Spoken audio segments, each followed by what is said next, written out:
Hello दोस्तों, स्वागत है आप सभी का हमारे यूट्यूब चैनल में। आज हम सॉल्व करेंगे रेलवे ग्रुप डी का पिछला पेपर, जो लगातार हम इसकी सीरीज चला भी रहे हैं। और ये बचे हुए जो क्वेश्चंस हैं आज हम कवर करने वाले हैं। तो इससे पहले 1 से 37 तक के पार्ट्स करवा चुके हैं। अगर आपने नहीं देखा तो इसी वीडियो के नीचे आपको लिंक मिल जाएगी, वहां से आप देख लेना। तो ये रियल क्वेश्चन पेपर है, अगर आप शुरू से अंत तक देखेंगे तो आपको पूरा आइडिया लग जाएगा और आप मैच भी कर लेना कि ये क्वेश्चन पेपर इस डेट का है जो हमने यहाँ पर मेंशन करी हुई है। और बहुत जल्द इसकी वैकेंसीज आने वाली हैं और बहुत अच्छा खासा चांस आपको मिलने वाला है। और हो सकता है अंतिम चांस हो आप सबके लिए, तो इसलिए जोर से अपनी तैयारी शुरू कर देनी है, जोरों से प्रीवियस ईयर को ध्यान में रखते हुए। इसलिए मैंने प्रीवियस ईयर भी आपको शुरू करा दिया है। शुरुआत करते हैं आज की इस वीडियो की। लेकिन दोस्तों, इससे पहले चैनल पे अभी तक नए हैं और अब तक सब्सक्राइब नहीं किया है आप लोगों ने, तो चैनल को सब्सक्राइब कर लीजिए और बेल आइकन दबाकर हमारे चैनल से जुड़ जाइए। पहला क्वेश्चन फिजिक्स का ही है। निम्नांकित चित्र में आपतित किरण और निर्गत किरण को क्रमशः किसके द्वारा दर्शाया गया है? तो देखो, आपतित किरण ये ए बी है, क्योंकि अंदर जा रही है ए बी, और बाहर क्या निकल रही सी डी, और बाहर निकलने वाली निर्गत किरण है। तो आपतित किरण ए बी हो गई और निर्गत किरण सी डी हो गई। तो ए बी सी डी देख लो, तो ए बी सी डी सही ऑप्शन हो जाएगा हमारा चौथा वाला राइट आंसर। अगला क्वेश्चन है, कहा जा रहा है इसमें से, देखो ये पूरा चार्ट देख रखा है और इसमें पूछा जा रहा है नीचे 5 सभी सेल्स पर्सनों द्वारा बेची गई कुल बीमा पॉलिसियों में क्यू द्वारा बेची गई बीमा पॉलिसियों की प्रतिशत हिस्सेदारी कितनी है? तो सबसे पहले देखो 5 पॉलिसीज हैं, 1 2 3 4 और 5। तो टोटल पहले जोड़ लो कितना हो गया। तो मैं इनको लिख के जोड़ लेता हूँ। 128, 165, ये माफ कीजिएगा 165 है ये वाला, 165 और 136 हो जाएगा, 136, 111 और 120। अब इन सबको अगर हम जोड़ेंगे तो ये कितना आएगा, यहाँ पर टोटल हो जाएगा 660। तो मैं इसको नोट कर लेता हूँ कहीं पर। तो ये हो जाएगा 660, और ऊपर क्या लिखना है हमें, किसका निकालना है, क्यू का। तो क्यू में 165 है, तो 165 लिख दो, गुणे में यहाँ पर 100 आ जाएगा, 0 0 कट गया। और इसको अगर काटेंगे 11 से, तो 11 छः का 66 होता है, 11 एकम 11 और 15 हो जाए 11 55 तो हो जाएगा 55, इतनी बार में जाएगा। तो यहाँ पर बचेगा 150 बटे में 6, इसको काट दो आगे। तो ये हो जाएगा 6 कम 6 और 6 दूनी 12, 3 बचेगा, 6 पंचे 30, यानी कि 25% आ जाएगा। तो सही उत्तर देखो यहाँ पर हमारा हो जाएगा 25%, ऑप्शन नंबर 2। अगला क्वेश्चन, इसमें कहा जा रहा है इनमें से क्या अलैंगिक प्रजनन का उदाहरण नहीं है? अलैंगिक प्रजनन का उदाहरण नहीं है, और इसका मतलब क्या है कि लैंगिक का उदाहरण होगा। तो ये हो जाएगा ग्राफ्टिंग, ऑप्शन नंबर दूसरा सेकंड उत्तर हो जाएगा। कई बार क्या होता है कि हम नहीं को ध्यान नहीं देते हैं और बाकी सारा पढ़ जाते हैं और जल्दबाजी में हम गलत कर देते हैं। ठीक है, तो ये भी हमें नहीं करना है। अगला क्वेश्चन देखो, नेक्स्ट क्वेश्चन है। अगला क्वेश्चन कह रहा है कि समुच्चय एक दिया गया है, उसके बारे में देखना है, लेकिन हमें ये नोट पढ़ना है पहले क्या बोल रहा है। संक्रियता संख्याओं को उनके संघटक अंकों में विभक्त किए बिना संपूर्ण संख्याओं पर की जानी चाहिए।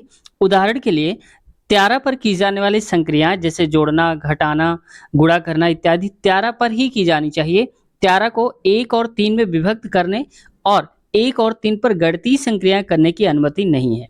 कुल मिला के जो नंबर 13 लिखा है उसको हम अलग अलग करके नहीं जोड़ेंगे घटाएंगे, 3 में 2 घटा दिया 1 कर दिया, ऐसा नहीं करेंगे। हम पूरा पूरा नंबर को लेके ले जाएंगे जहां ले जाएंगे। तो देखो पहले इसको मैं थोड़ा सा जूम करता हूं ताकि आपको और अच्छे से दिख जाए। तो देखो यहाँ पर 18 12, अगर हम इन दोनों को जोड़ लेते हैं किनारे वाले तो हो जाएगा 30, और 30 का आधा करोगे तो आएगा 15, और ये वाला बीच में आ रहा है। कुल मिला के ये जो बीच में लिखा गया है इन दोनों का एवरेज है सभी का। ठीक है, तो देखो 25 45 हो जाएगा कितना, 60 60 माफ कीजिएगा 70 हो जाएगा, और 70 का आधा कितना होता है, 35 होता है। ठीक वैसे यहाँ पर भी देख लो, अगर हम सेकेंड ऑप्शन को लेंगे तो 25 15 होता है 40, और 40 का आधा करेंगे तो आएगा 20, बीच में 20 आ रहा है, ऐसे उत्तर हो जाएगा। जबकि इसमें देखो 19 1 20 आ रहा है, 20 का आधा 10 होता है, जबकि 18 दिया है। तो कोई मैच नहीं कर रहा, केवल दूसरा सही है। अगला क्वेश्चन देखो, नेक्स्ट क्वेश्चन है। तो दोस्तों जो थोड़ा लॉन्ग क्वेश्चन उनको हम बोर्ड में सॉल्व करेंगे, बाकी सारे यहीं पर हम करा दे रहे हैं। ठीक है, इसलिए आप ये मत सोचिए कि छोड़ दे रहे हैं क्वेश्चन, क्यों छोड़ रहे हैं, तो ये टेंशन मत लीजिएगा, आगे करा देंगे। एक गोली दर्पण के ध्रुव और वक्रता केंद्र के बीच की दूरी, इसकी फोकस दूरी एफ के पदों में डैश के बराबर है। तो हमें पता है कि होता है एफ बराबर r/2 होता है। अब हमें त्रिज्या निकालनी है, ये जो बताया जा रहा है। तो त्रिज्या मतलब क्या हो जाएगा, r इक्वल हो जाएगा 2f दोगुना तो होगा, तो त्रिज्या जो होती है फोकस दूरी का दोगुना होता है, तो ऑप्शन नंबर हो जाएगा यहाँ पर, ये पहला वाला सही उत्तर हो जाएगा। अगला क्वेश्चन देखो, निम्नलिखित में से कौन सी नदी अमरकंटक पहाड़ियों से निकलती है? तो ये नर्मदा नदी होकर के जाती है अमरकंटक की पहाड़ियों से। याद रखना है, कई बार क्वेश्चन घूम फिर करके आ ही जाते हैं। अगला क्वेश्चन है, सुनीत उत्तर की ओर 10 मीटर चलता है, तो इसको चला देते हैं हम उत्तर की ओर 10 मीटर, तो मान लो ये चलता है, ये 10 मीटर चल रहा है उत्तर की ओर। और आगे क्या बोला जा रहा है, वह बाएं मुड़ता है, तो फिर यहाँ से वो बाएं मुड़ जाएगा, तो ऐसे मुड़ेगा, बाएं मुड़कर 11 मीटर चलता है, तो ये हो जाएगा 11 मीटर। फिर वहां से वह दाएं मुड़ता है, यहाँ से फिर से वो दाएं मुड़ जाता है, ऐसे करके। अब दाएं मुड़ता है, फिर कितना चलता है, 13 सेंटीमीटर चलता है, देखो 13 लिखा है तो इसको लिख दो, 13 चलता है, 13 मीटर चलता है। और फिर वह पुनः दाएं मुड़ जाता है, तो फिर से एक बार दाएं मुड़ जाता है और 25 सेंटीमीटर चलता है, यहाँ चलता है प्लस इसके बाद और भी चलता है, ठीक है, 25 सेंटीमीटर। अब मैं इसको अलग अलग कर लेता हूँ ताकि हमें आसानी हो जाएगी। तो ये देखो 11 था, तो ये हो जाएगा 11, तो बची हुई कितनी हो जाएगी, हमें टोटल करना है कितना, 25 करना है, तो ये हो जाएगा 14। ठीक है, समझ गए आप। अब आगे देखो, अब सुनीत का मुख किस दिशा में है, ये हमें बताना था, सिंपल सा। तो दिशा कौन सी है, ये वाली हो जाएगी, पूर्व की दिशा, तो बस ये पूर्व हो जाएगा। अगर ऐसे आप खींचोगे ऐसे करके, उत्तर दक्षिण पूरब और पश्चिम, तो पूर्व दिशा हो जाएगी, चौथा सही उत्तर है। देखो बड़ा ही इंटरेस्टिंग क्वेश्चन दिया है, इसमें कह रहा है यदि एक संख्या है कि प्रत्येक विषम अंक में, जो भी विषम अंक है इनमें से उसमें 2 जोड़ा जाता है और सम संख्या से 1 घटा दिया जाता है, तो बाएं से तीसरे और दाएं से तीसरे अंकों का योग क्या होगा। तो सबसे पहले वो नंबर को देख लेते हैं कौन, बाएं से तीसरा और दाएं से तीसरा। तो देखो बाएं से तीसरा मतलब क्या मिलेगा, ये मिलेगा, 1 मिलेगा, बाएं से तीसरा 1, और दाएं से तीसरा अगर देखेंगे तो दाएं से तीसरा मिलेगा 2, इसका मतलब ये हो जाएगा इतना। ठीक है, अब देखो क्या कर रहा है कि जो विषम अंक है उसमें से 2 जोड़ना है, तो ये जो 1 है इसमें 2 जोड़ेंगे प्लस का, तो ये तो 3 हो जाएगा। और प्रत्येक सम में क्या करना है, 1 घटाना है, तो 1 घटाएंगे तो 31 हो जाएगा, 31 हो जाएगा। अब कह रहा है अंकों का योग बताना है, तो 3 + 1 बराबर क्या हो जाएगा, 4 हो जाएगा। यही हमारा सही उत्तर हो जाएगा, चौथा वाला। बस कुछ नहीं करना था, हम बड़ा देख के उसको डर जाते हैं और फिर आगे सॉल्व नहीं करते हैं। अब देखो ये क्वेश्चन क्या बोल रहा है, S T U V W और एक्स एक ही इमारत की 6 अलग अलग मंजिलों पर रहते हैं। इमारत में सबसे नीचे वाली मंजिल का क्रमांक 1 और इसके ऊपर वाली 2, 3 ऐसे करके ऊपर की तरफ बढ़ता जाता है क्रमांक। अब यहाँ पर कंडीशन दे के रखी है, अब जैसा जैसा बोला जा रहा है वैसे ही करते हैं। तो पहले एक मंजिल बना लेते हैं ऊपर की तरफ ऐसे करके, तो ये हो जाएगा 1 नंबर, इसको मैं थोड़ा ऐसे करता हूँ, 2, 3, 4, 5 और ये 6वें नंबर की। अब क्या बोल रहा है, वी सबसे नीचे वाली मंजिल पर रहता है, तो पहले मैं क्रमांक डाल देता हूँ, 1 नंबर मंजिल, 2, 3, 4, 5 और इधर आ जाएगा 6। वी सबसे नीचे है तो वी को मान लो कि 1 नंबर पर रहता है। और क्या बोल रहा है, पूरा पढ़ने पर देखो कह रहा है कि डब्ल्यू मंजिल क्रमांक 2 पर रहता है, जो डब्ल्यू है वो 2 पे है, तो डब्ल्यू हो जाएगा यहाँ पर। अब आगे पढ़ते हैं, कह रहा है कि x और u में से प्रत्येक एक सम क्रमांक वाली मंजिल पर रहते हैं, तो x और u सम पर रहते हैं, यानी कि x और v या तो 6 नंबर पे होते हैं या तो 4 पे होंगे, तभी तो सम आएगा। तो अभी हमें फिक्स नहीं कौन कौन आएगा।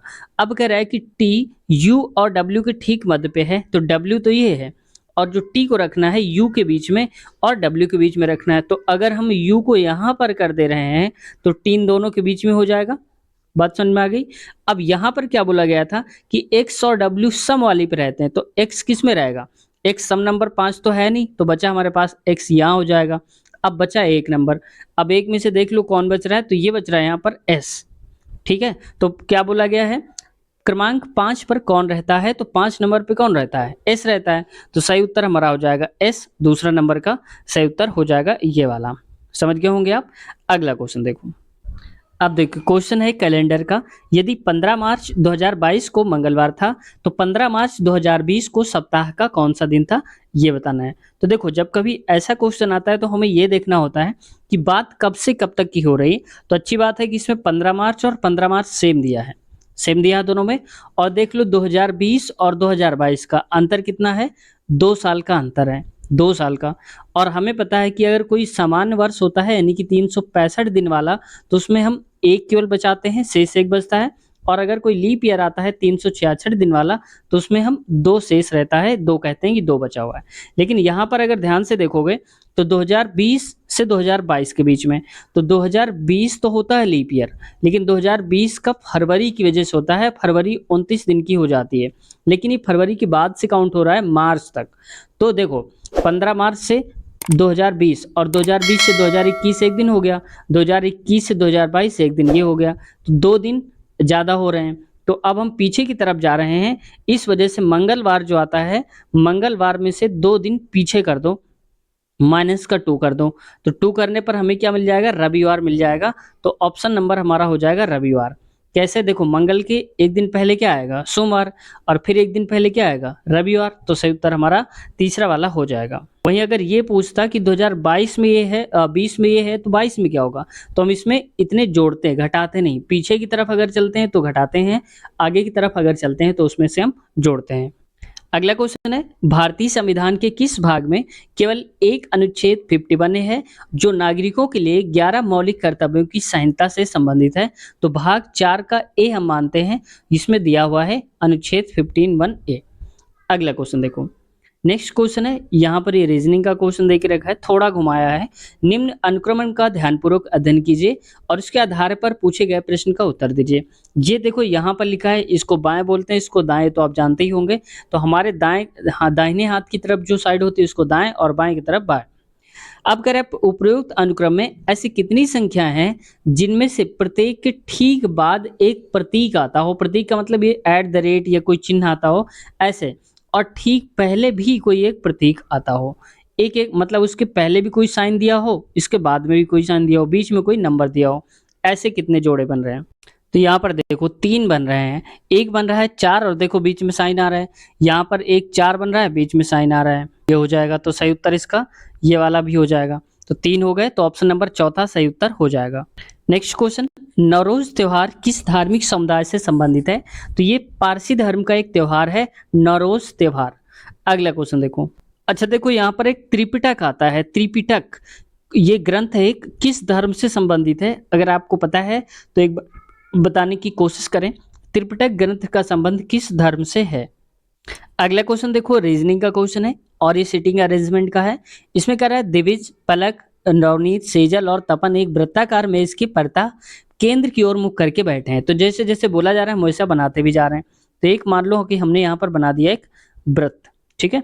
अब आगे देखते हैं होता है क्या, कितने हैं यहाँ पर, 1 2 3 4 5 लोग हैं शायद। 5 में पहले बना देता हूँ, 1 2 3 4 और ये 5, ठीक है। इसको थोड़ा और इधर कर लो ये। अब आते हैं आगे, अब मान लो कि बैठे हैं रवनीत और तपन के बीच में केवल एक पलक बैठी है। तो रवनीत को मान लो कि यहाँ पर हो जाएगा R, मान लो रवनीत, और तपन को मान लो T। इसके बीच में कौन बैठी है, ये बैठी है पलक, मान लो P, PL लिख दो, जागे कोई दिक्कत नहीं होगी। अब कह रहे तपन सेजल के बाईं ओर दूसरे स्थान पर है। जो तपन है वो सेजल के बाईं ओर दूसरे स्थान पर है। तो अगर यहाँ पर सेजल जो हो, यहाँ पर S आ जाए सेजल, तो बाईं ओर हो जाएगा, देखो पहला दूसरा, तो T आ जा रहा है। रवनीत और दिग्विजय के बीच में केवल सेजल है। तो रवनीत दिग्विजय कहाँ पर है, रवनीत ये है और दिग्विजय ये है। तो यहाँ पर देख लो, तो यहाँ पर दिग्विजय हो जाएगा, T हो जाएगा, ठीक है। अब कह रहे हैं तपन के बाईं ओर ठीक बगल में कौन बैठा है। तो तपन के बाईं ओर देखो, तो देखो बाईं ओर बोला जा रहा है, तो बाईं ओर ठीक बगल में तो इसकी पलक होगी, लेकिन सही उत्तर में दिया गया था दिग्विजय, जो कि गलत है। या तो यहाँ पर दिग्विजय गलत दिया है, पलक होना चाहिए, या तो यहाँ पर बाईं ओर नहीं दाईं ओर होना चाहिए था। इनमें दो में कोई एक करेक्शन है, ये आप देख लो, ठीक है। सीटिंग अरेंजमेंट में ये हो जाएगा। अगला क्वेश्चन है, कार्बन के इलेक्ट्रॉनिक विन्यास में शामिल कोषों की कुल संख्या कितनी होती है। तो ये होती है 2, ठीक है। तो इसमें 2 इलेक्ट्रॉनिक विन्यास होते हैं, सही उत्तर हो जाएगा। आगे देखो, अगर इसको देखना चाहोगे तो 6 होता है, इसको मैं सही से कर देता हूँ। यहाँ पर मान लो कि 6, और इसको हम लिख सकते हैं 2 4 के रूप में, तो 1 2 हो जाएंगे, सही उत्तर। अगला क्वेश्चन, नेक्स्ट क्वेश्चन है, एक गोली दर्पण के फोकस और वक्रता केंद्र के बीच की दूरी वक्रता त्रिज्या आर के पदों में डैश के बराबर है। तो देखो हमने बताया था पिछले आगे इसके आगे वाले क्वेश्चंस पे देखा होगा एफ इक्वल होता है आर बाई टू। तो वही पूछा जा रहा है वक्रता त्रिज्या के पदों में बताना है फोकस दूरी को। तो एफ बराबर आर बाई टू होता है। तो ये सही उत्तर पहला वाला हमारा हो जाएगा। तो अगला क्वेश्चन है, देखो ये करंट अफेयर का क्वेश्चन है। 29 अगस्त को भारत हैवी इलेक्ट्रॉनिक वाणिज्य उद्योग के मंत्रालय पंजीकृत किया गया था। ये अब काम का नहीं है आपके, बस आपको ये देखना है। अगस्त का भी पूछा गया था, ये जो पेपर हुआ था सितंबर में हुआ था, और ये मान लो कि अगस्त का पूछा है, तो 1 महीने पहले का भी क्वेश्चन पेपर आपको तैयार होना चाहिए, मतलब उसके आसपास तक का, और 10 महीने तक पिछला तैयार होना चाहिए जो करंट अफेयर है। ये इतना याद करके आपको चलना है, ठीक है। तो ये अब आपके काम का नहीं, ये पहला था जब क्वेश्चन आया हुआ था करंट में था तब का था। तो आज की वीडियो यहीं तक रखते हैं, इसके आगे वाले क्वेश्चंस नेक्स्ट पार्ट में लेते हैं। आज की वीडियो कैसी लगी कमेंट सेशन में ज़रूर बताएं, और आपकी कोई प्रतिक्रिया है या कुछ कहना चाहते हैं या पूछना या सुझाव देना चाहते हैं तो कमेंट सेशन में आप अपनी बात रख सकते हैं। आप सबका रिप्लाई देने की हम पूरी कोशिश करेंगे। तो वीडियो कैसी लगी ज़रूर बताएं, और चैनल पे अब तक नए हैं और चैनल को सब्सक्राइब नहीं किया है तो आपसे रिक्वेस्ट है चैनल को सब्सक्राइब कर लें और बेल आइकन दबाकर हमारे चैनल से जुड़ जाएं।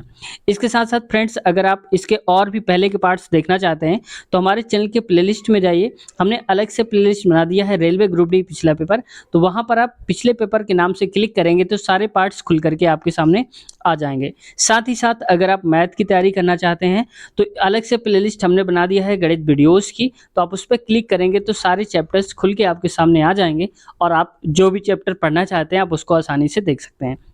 हमने वहाँ पर बताया है बड़े से बड़े क्वेश्चन को बहुत कम समय में कैसे सॉल्व करते हैं और इजी तरीके से कैसे सॉल्व करते हैं, ये भी आपको देखने को मिल जाएगा। तो मिलते हैं नए वीडियो में नए क्वेश्चंस के साथ, तब तक अपना ख्याल रखिए। Take care, bye bye.